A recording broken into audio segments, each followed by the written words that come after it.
Doctors once told us the body begins its slow decline at 30. Muscles weaken, bones grow brittle, energy fades. That was the gospel of aging. Inevitable, merciless, final. But then came a man at 72 who didn't just reject that prophecy. He obliterated it. While the world watched in disbelief, he ran a marathon faster than competitors half his age. He lifted weights that left younger athletes staring, mouths open. He proved before cameras that the myth of decline was never truth. It was a cage built by doubt and accepted by millions, and he is not alone. Across the globe, seniors are breaking every expectation, rewriting every rule of what life after 50 can mean. Their secret? It isn't a pill or a surgery or a genetic lottery. It's something far simpler.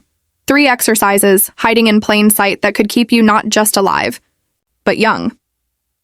For generations, society has whispered the same cruel refrain. After 50, the clock takes control. Your body slows, your joints stiffen, your dreams shrink to fit inside 4 walls.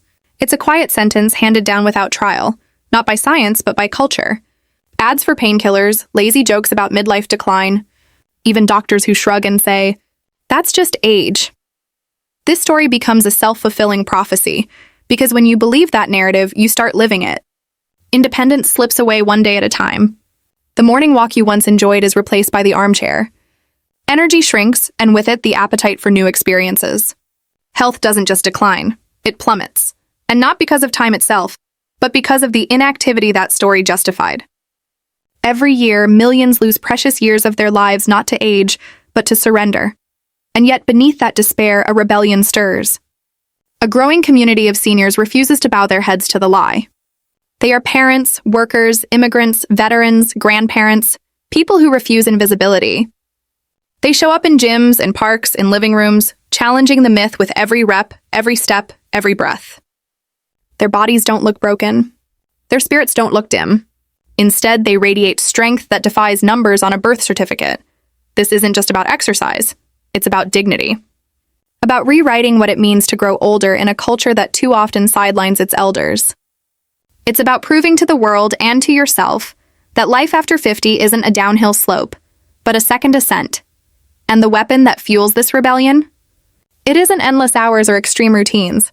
It comes down to just 3 simple, powerful movements that have become the battle cry of a new generation of seniors. Exercises that restore strength, unlock energy, and remind the world that aging is not a curse. It is a stage of power waiting to be reclaimed. But what are these 3 movements? And how are they rewriting the rulebook of health after 50? The answer is coming, and it changes everything. For centuries, the villain has worn no mask, carried no weapon, and yet it has stolen more life than disease or war. Its name is a story, the story that aging equals decline. Whispered in living rooms, shouted in advertisements, written into the scripts of television dramas and the punchlines of late-night comedy. It paints seniors as fragile, invisible, and past their prime. Look closely at how the media frames age.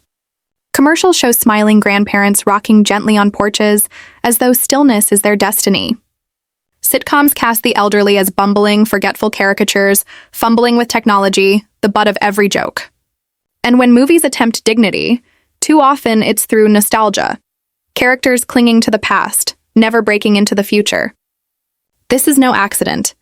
These images serve as cultural propaganda, reinforcing a narrative that the years after 50 are not for thriving, but for fading. Even the medical establishment once played accomplice. Experts scoffed at the notion that strength could be rebuilt in one's 60s, or that endurance could bloom in one's 70s.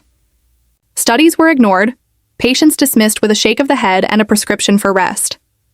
The arrogance was staggering, professionals declaring that biology was destiny, when in truth it was often inactivity and neglect that carved the path downward, and the damage?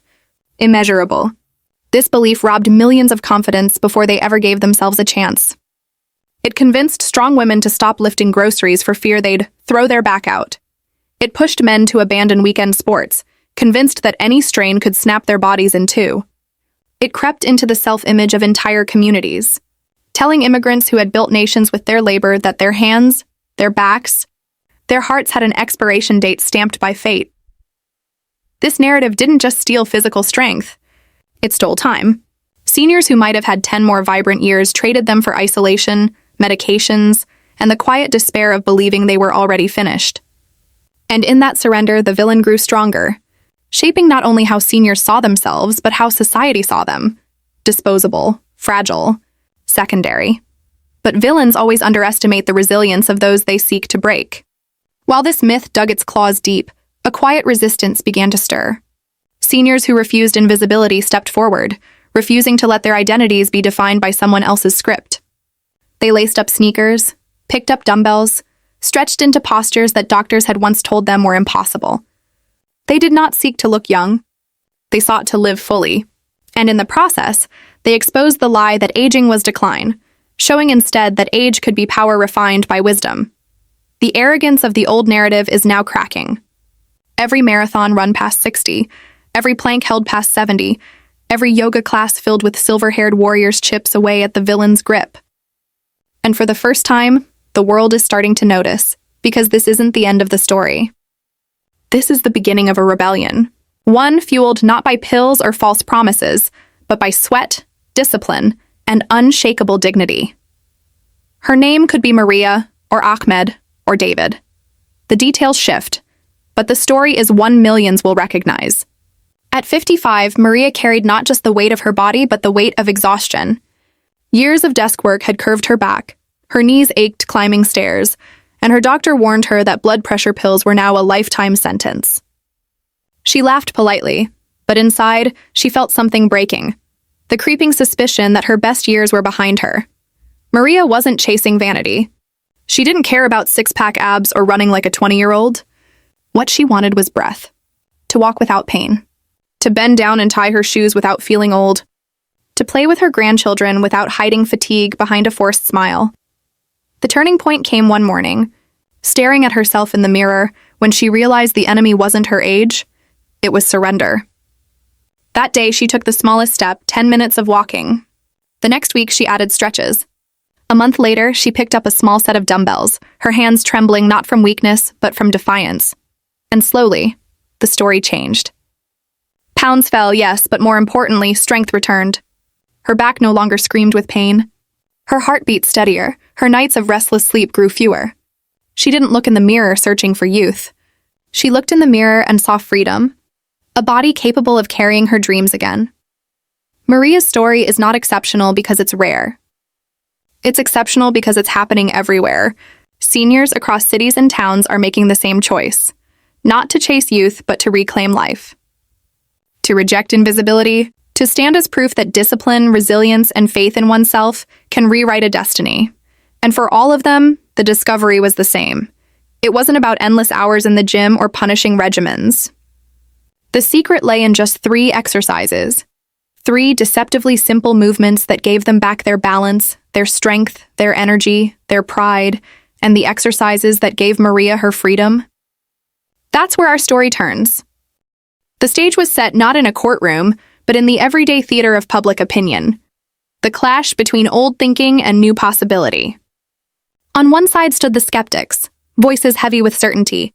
After 50, your body can't handle strain. Don't overdo it. Don't risk it. Accept your limits. They wore the armor of tradition, repeating phrases handed down like commandments. Rest, slow down, step aside. But opposite them rose a different chorus, quieter at first, then swelling with momentum. Seniors who had tasted the bitterness of decline and decided they would not sip from that cup again. Trainers, doctors, even scientists who dared to push against outdated orthodoxy. Their message was clear. Aging doesn't equal weakness. Inactivity does. And they carried living proof. Men and women whose bodies glowed with strength, whose energy spilled over into every movement. The tension thickened as research landed like hammer blows. Studies showing muscle can be rebuilt at 60. Evidence proving balance, flexibility, and heart health can not only be maintained but improved with age. For every dismissive smirk, there was a statistic. For every scoff, a living example. A grandmother deadlifting, a grandfather running a 10K. Still, the skeptics clung to fear. What if you fall? What if you hurt yourself? What if your body can't recover? Their words carried weight, especially for those who had felt the ache of injury, the fragility of brittle bones. Doubt spread like a shadow. Could the risk outweigh the reward? The room grew tense, as though the world itself was leaning in, waiting for the answer. Seniors sat in silence, caught between two visions of their future, one of decline and retreat, the other of strength and possibility. The air pulsed with suspense, and then the breakthrough. Not with abstract theory, but with action. One by one, seniors stood up to show their truth. A woman in her 60s lowered into a perfect squat, her smile widening as she rose without strain. A man in his 70s held a plank, the seconds ticking as his arms held steady, eyes blazing with determination.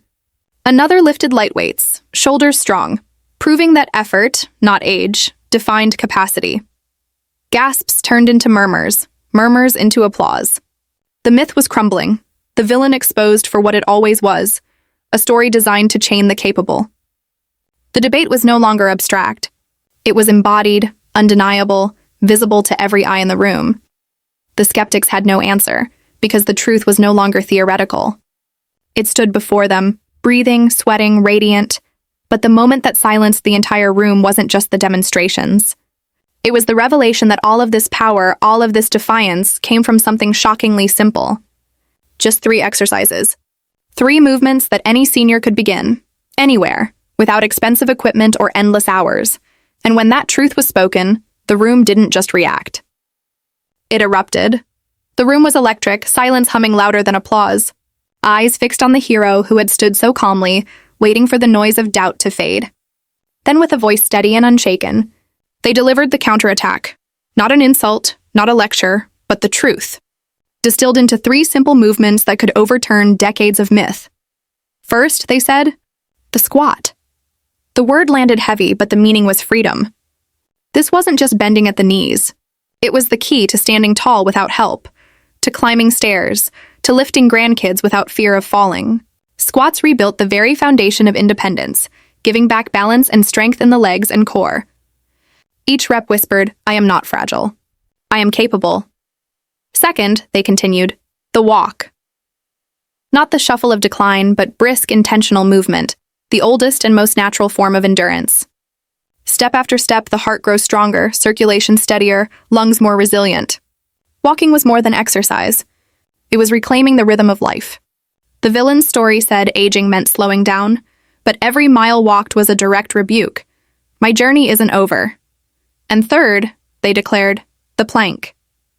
Simple, still, yet mighty. With forearms pressed to the ground and body aligned, this single movement lit up the core, spine, and shoulders.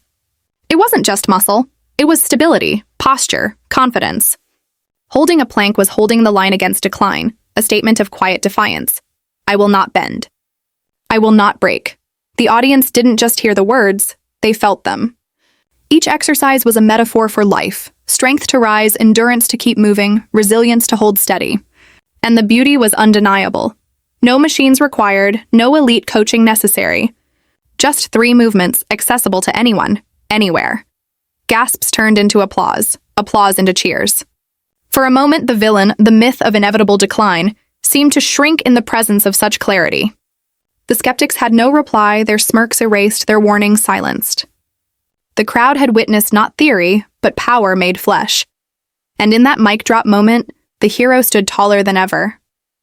Not because they had humiliated the opposition, but because they had given hope. Hope to every senior watching, hope to every son and daughter who worried for their parents, hope to every community told to accept weakness as destiny. But what happened when these exercises spread beyond that room? When thousands, then millions began to rise, to walk, to hold steady? The shockwaves would be felt far beyond a single debate. The eruption didn't stop in that room. Within hours, phones lit up, hashtags trended, and clips of seniors squatting, walking, and planking flooded social feeds. Stronger at 60, never too late, age is power, each one spreading like wildfire across timelines. Suddenly, seniors who had once been invisible were at the center of the conversation, not as relics of the past, but as models of resilience. News anchors replayed the moment again and again, their voices tinged with awe. 3 simple exercises are rewriting everything we thought we knew about aging. Health podcasts called it a revolution. Influencers stitched the video into their own feeds, standing alongside their parents and grandparents, challenging them to join the movement. What began as a debate had spilled into a cultural tidal wave. But the most powerful reactions came not from celebrities or journalists. They came from living rooms, kitchens, and backyards. A granddaughter filmed her 71-year-old abuela holding a plank for 30 seconds, tears streaming as the family cheered. A 65-year-old factory worker posted his first mile walked in years, captioned simply, "Day 1, I'm back." Across continents, seniors shared shaky phone videos of themselves reclaiming strength one rep at a time. The ripple effects were staggering. In gyms, trainers who once overlooked older clients were suddenly flooded with requests. Community centers launched free senior fitness groups. Even skeptical doctors began rethinking their prescriptions, trading warnings of decline for encouragement to move. For the first time, the narrative wasn't about what age takes away. It was about what determination gives back. And the skeptics? They scrambled. Some doubled down, claiming it was a fad, that it wouldn't last. But their voices were drowned out by proof too raw, too human, too undeniable. Every squat, every plank, every step was another nail in the coffin of their arrogance. The villain, the myth of decline, was crumbling under the weight of millions who refused to surrender. What had begun as one voice on a stage was now a chorus spanning generations, a defiant movement reminding the world that dignity doesn't fade with years. It sharpens. That age is not a weakness. It is a weapon forged by time, but this was only the beginning. Because what happened next wasn't just about exercise. It was about identity, pride, and the universal lesson that strength, once reclaimed, could ripple outward into every corner of life. In the end, this was never just about 3 exercises. It was about the story we tell ourselves, and whether we choose to live by a lie or by the truth. For decades, the villain whispered that age meant weakness, that seniors should fade quietly into the margins. But the rebellion proved something greater. The body may age, but the spirit does not have to surrender. Every squat became more than a movement. It was a declaration that independence would not be stolen. Every brisk walk became more than cardio. It was proof that the journey continues, that new paths still await.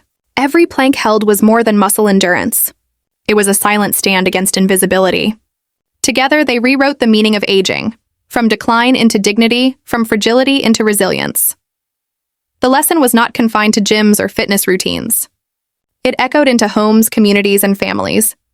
Immigrant grandparents who had once carried nations on their backs now carried pride into their golden years, showing children and grandchildren that strength does not belong to the young alone. Workers who thought their labor had broken them discovered their bodies were not finished, but waiting to be reclaimed. Seniors everywhere began to see themselves not as fading shadows, but as leaders, warriors, and teachers. And for the younger generations watching, the moral was just as profound. Aging is not the end of power, it is the evolution of it. To honor elders is not to pity them, but to recognize them as living proof of what resilience, discipline, and courage can create. The real victory was not just physical transformation, but a spiritual one. Hope restored. Pride reignited. A collective dignity reclaimed. Because the greatest truth to emerge from this moment is universal. Decline is not destiny. Strength, freedom, and vitality are not bound by age. They are choices, renewed every day we decide to move, to rise, to fight for the lives we deserve. And that is why this movement is not ending here. It is only beginning, and its echo will ring for generations. So here we are, standing at the edge of a choice. The old story says you must accept decline, shrink your dreams, surrender your independence. But the new story, the true story, says you can fight back with strength, reclaim your energy, and live as boldly at 70 as you did at 20. And it all begins with 3 simple exercises. This is more than fitness. It's a rebellion against invisibility. It's a promise to yourself and to the generations watching you that dignity and vitality do not expire. So don't let this be the end of the journey. Make it your beginning. Try the movements. Share this message. And if this story lit something inside you, subscribe, join this community, and be part of the movement rewriting what it means to grow older. Because the fight for strength, for freedom, for life itself, continues with you.